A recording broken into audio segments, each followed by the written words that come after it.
screen shisha ba phik ta yana ngam tip shu ye ka khret kap ja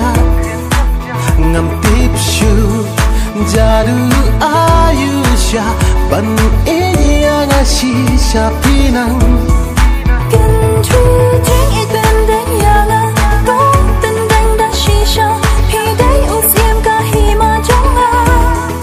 hi wan bak san chan nan ta ha jing em jong a pi long u nai khap sao sin ya nga la hut kam sin kak de ka sharem ha ba pi wan man kdu yana kam sin jong nga la hut kam sin kak de ka sharem ha ba pi wan man kdu yana kam sin jong nga tu bat kikti da ka jing i ka chaba pi alam nan nga be pins no ya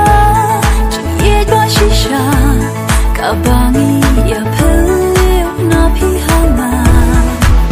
nga screen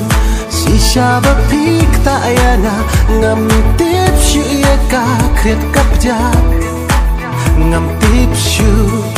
jaru ayusha ban e nga shisha pinang can tru